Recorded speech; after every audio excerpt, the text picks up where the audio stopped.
الحمد لله وحده والصلاة والسلام على من لا نبي بعده أما بعد فأعوذ بالله من الشيطان الرجيم بسم الله الرحمن الرحيم إنه من يتقي ويصبر فإن الله لا يضيع أجر المحسنين وقال تعالى يا أيها الذين آمنوا كتب عليكم الصيام كما كتب على الذين من قبلكم لعلكم تتقون وروي عن النبي صلى الله عليه وسلم أنه قال القرآن والصيام يشفعان للعبد يقول الصيام أي رب إني منعته الطعام والشهوات بالنهار فشفعني فيه ويقول القرآن أي رب إني منعت النوم بالليل فشفعني فيه فيشفعان أو كما قال رسول الله صلی اللہ علیہ وسلم۔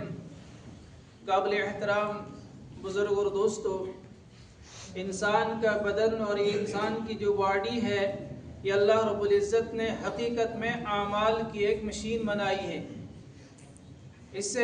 اس مشین سے اعمال نکلیں گے، اچھے بھی نکلیں گے اور برے بھی نکلیں گے، اور اللہ رب العزت نے اچھے عمل کرنے والوں کے لیے جو ہیں وعدے بیان کیے ہیں اور برے عمل کرنے والوں کے لیے وعیدیں بیان کی ہیں، اور جتنے بھی اچھے کوالٹی والے اعمال نکلیں گے اتنا زیادہ اجر و ثواب ہوگا اور اتنا زیادہ اللہ کا قرب حاصل ملے گا، اللہ کا قرب حاصل ہوگا۔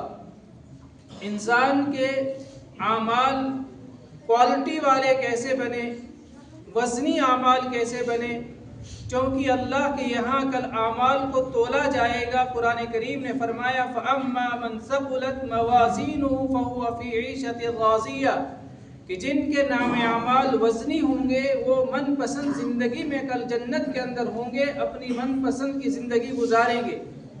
ہمارے بدن سے کوالٹی والے اچھے اور عمدہ اعمال کیسے نکلیں گے؟ اس کے لیے ایک صفت اور ایک قوت کا ہونا ضروری ہے، جس کو ہم تقویٰ کہتے ہیں، کہ جتنا انسان کے اندر تقویٰ ہوگا، انسان متقی ہوگا، پرہیزگار ہوگا، اتنا اس کا عمل جو ہوگا یہ پاورفل ہوگا، یہ کوالٹی والا عمل ہوگا، اور یہ طاقت پیدا کرنے کے لیے، تقویٰ کی صفت کو پیدا کرنے کے لیے، یہ وصف پیدا کرنے کے لیے اللہ رب العزت نے ہمیں جہاں بہت سارے اعمال دیے ہیں وہاں ان اعمال میں سے روزہ دیا ہے۔ اس روزے کی برکت سے ہمارے اندر تقویٰ کی صفت پیدا ہو جائے گی۔ اللہ نے قرآن کریم کے اندر روزے کی علت اور وجہ یہی بیان کی، یا ایھا الذین آمنوا کتب علیکم الصیام کما کتب علی الذین من قبلکم لعلکم تتقون، اے ایمان والو تم پر روزے فرض کیے گئے جیسے تم سے پہلے والے لوگوں پر روزے فرض کیے گئے، کیوں؟ لعلکم تتقون، تاکہ تم پرہیزگار بن جاؤ، تاکہ تم متقی بن جاؤ۔ متقی کسے کہتے ہیں؟ کہ جو ہر وقت اللہ کے اوامر کو بجا لانے کے لیے تیار رہتا ہے۔ الامتثال بالاوامر والنواہی والاجتناب عن النواہی تقویٰ کی تعریف ہے۔ تقویٰ کسے کہتے ہیں؟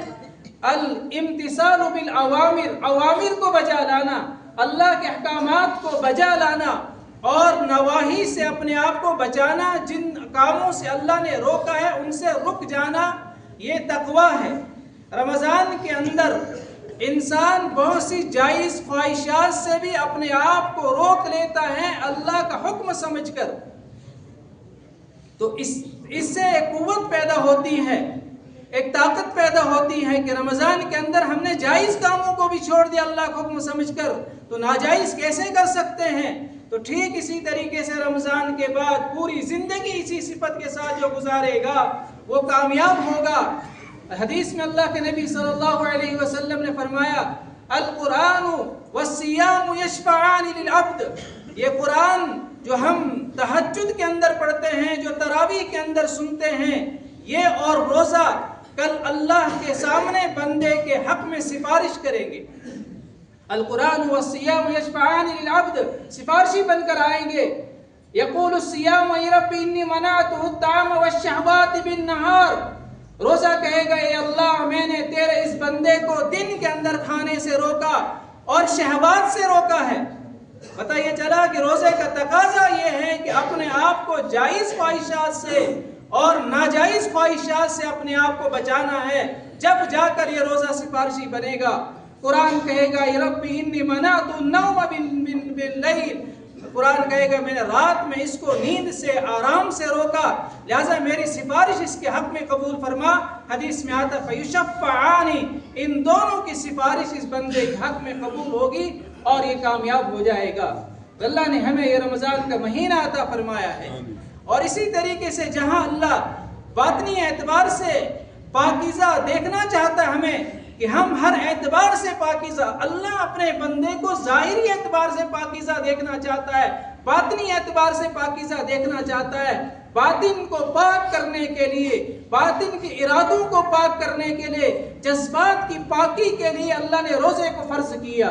ٹھیک اسی طریقے سے ہمارے اندر بخل نہ ہو، ہمارے اندر جو ہے بخل نہ ہو اور کینہ نہ ہو، یہ بخل نہ ہو، اس کے لیے اللہ نے ایک فریضہ ہمیں دیا زکوٰۃ کا کہ تم زکوٰۃ ادا کرو۔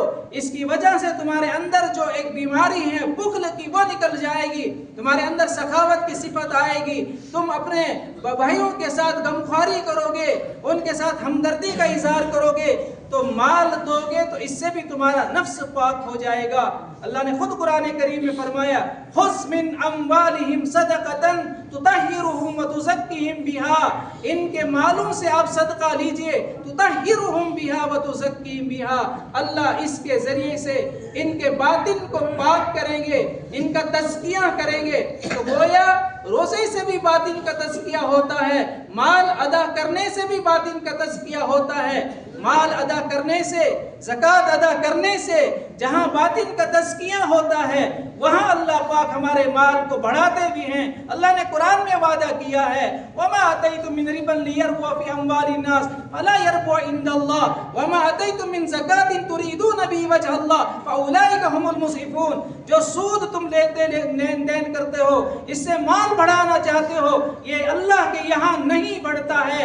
وَمَا آتَيْتُم مِّن زَكَاةٍ، جو تم زکوٰۃ ادا کرتے ہو، تُرِيدُونَ بِهِ وَجْهَ اللَّهِ، محض اللہ کی خوشنودی کے لیے یہ زکوٰۃ ادا کرتے ہو، قرآن کا وعدہ ہے، اللہ کا وعدہ ہے فَأُولَٰئِكَ هُمُ الْمُضْعِفُونَ، ایسے لوگ اپنے مالوں کو بڑھانے والے ہیں۔ لہذا صاحب نصاب شخص کو چاہے کہ وہ اپنی پوری کی پوری زکوٰۃ ادا کرے۔ نماز کی فرضیت میں اور زکوٰۃ کی فرضیت میں کوئی بھی فرق نہیں ہے، جیسے نماز فرض عین ہے ویسے زکوٰۃ فرض عین ہے۔ اس میں ہم لعل و لعل کرتے ہیں زکوٰۃ کی ادائیگی میں نہیں، جس بندے پر جو صاحب نصاب ہے، مالدار ہے، جتنی زکوٰۃ بنتی ہے پوری کی پوری زکوٰۃ ادا کرے، انشاءاللہ اللہ اس کو جو ہے باطن کے اعتبار سے پاک بھی کرے گا اور اس کے مال میں اضافہ بھی کرے گا، اللہ کا وعدہ ہے۔ وَمَا آتَيْتُم مِّن زَكَاةٍ تُرِيدُونَ بِهِ وَجْهَ اللَّهِ، لیکن محض اللہ کی خوشنودی کے لیے، دکھلاوے کے لیے نہیں، اللہ کی خوشنودی کے لیے زکوٰۃ دو گے، اللہ باطن کو پاک بھی کریں گے۔ يَمْحَقُ اللَّهُ الرِّبَا وَيُرْبِي الصَّدَقَاتِ، اللہ ربا کو نیست و نابود کرتے ہیں اور صدقات کو بڑھاتے ہیں۔ صدقات کے ذریعے سے، زکوٰۃ کے ذریعے سے ہمارا جو ہے مال پاک بھی ہوتا ہے، باطن بھی پاک ہوتا ہے، مال میں برکت بھی ہوتی ہے، اپنے بھائی کی مدد بھی ہوتی ہے۔ ایک بڑا عجیب اور غریب سسٹم اسلام نے چلایا ہے، دوسرا کوئی مذہبی سسٹم نہیں دے سکتا ہے جو سسٹم اسلام نے دیا ہے زکوٰۃ کی شکل میں۔ اس لیے میرے دوستو بزرگوں، ہمیں زکوٰۃ پوری کی پوری ادا کرنی چاہے، صدقہ فطر بھی ادا کرنا چاہے، زکوٰۃ بھی ادا کرنا چاہے۔ صدقہ فطر اور زکوٰۃ دونوں میں فرق ہے، یہ پہلے بھی بیان کیا جا چکا ہے۔ کبھی ہم صدقہ فطر کو ہی زکوٰۃ سمجھتے ہیں، نہیں، صدقہ فطر تو ہم اگر ادا کرتے ہیں تو گیہوں میں سے ادا کریں گے تو 70 روپیہ ہے، اور چھواروں سے ادا کریں گے تو تقریباً 1100 روپیہ ہے، اور کشمش سے ادا کریں گے تو 1700 روپیہ جو ہے کشمش سے ہے، یہ صدقہ فطر ہے۔ لیکن زکوٰۃ ہمیں 2.5% دینا ہوتا ہے، زکوٰۃ 2.5% دینا ہوتا ہے، اور زکوٰۃ کے لیے سونا چاندی، نقدی کرنسی اور مال تجارت جو ہے یہ 52 تولہ چاندی کے برابر، جس کی قیمت آج 1,71,000 ہوتی ہے، کہ جس کے پاس اتنا مال جمع ہو، ضرورت سے زائد ہو، اس پر زکوٰۃ لازم ہوگی، اس پر زکوٰۃ 2.5% کے حساب سے دینا ہے، یعنی 100 میں 2.5 روپے دینے، یہ تو زکوٰۃ ہو گئی۔ صدقہ فطر الگ ہے، زکوٰۃ الگ ہے، زکوٰۃ 2.5% دینا ہے۔ اور صدقہ فطر کے لیے زکوٰۃ کے لیے مال تجارت ہونا ضروری ہے، اور صدقہ فطر کے لیے مالی تجارت کا ہونا ضروری نہیں ہے۔ عید کے دن صبح صادق کے وقت جس شخص کے پاس 52.5 تولہ چاندی کے برابر کوئی چیز ضرورت سے زائد، چاہے وہ تجارت کے لیے ہو یا نہ ہو، اس کی قیمت اگر اتنی ہوگی تو ایسے شخص پر صدقہ فطر دینا لازم ہے۔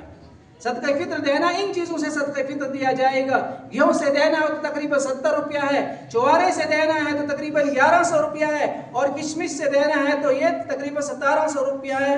جو اعلیٰ درجے کے مالدار ہیں ان کو کشمش سے دینا چاہے، جو متوسط درجے کے مالدار ہیں ان کو چواروں سے دینا چاہے بہتر ہے، اور اس سے نیچے ہوں تو وہ پھر گیہوں سے 70 روپیہ دے، لیکن زکوٰۃ اس سے الگ ہے۔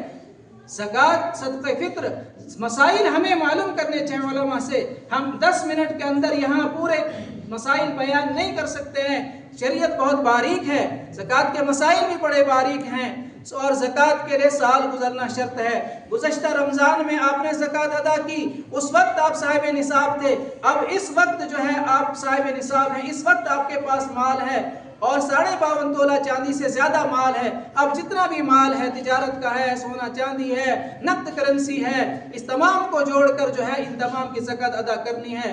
گولڈ جو ہے، سونا جو ہے، یہ گولڈ کی شکل میں ہو یا جو ہے زیورات کی شکل میں ہو، چاہے عورت پہنتی ہو یا نہ پہنتی ہو، ہر حال میں اس کی زکوٰۃ نکالنی ہے۔ اس میں کبھی ایک غلط فہمی یہ ہوتی ہے کہ جو زیورات ہے جو عورت پہنتی ہے اس کی زکوٰۃ نہیں، اس کی بھی زکوٰۃ ہے، چاہے وہ لگا ہوا زیور ہو، صندوق میں رکھا ہوا ہو، جہاں بھی ہو اس کی بھی زکوٰۃ ادا کرنی ہے۔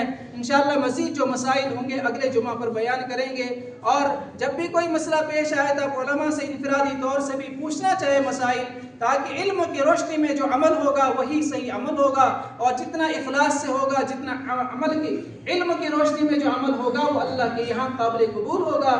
اللہ تبارک و تعالی عمل کی توفیق عطا فرمائے۔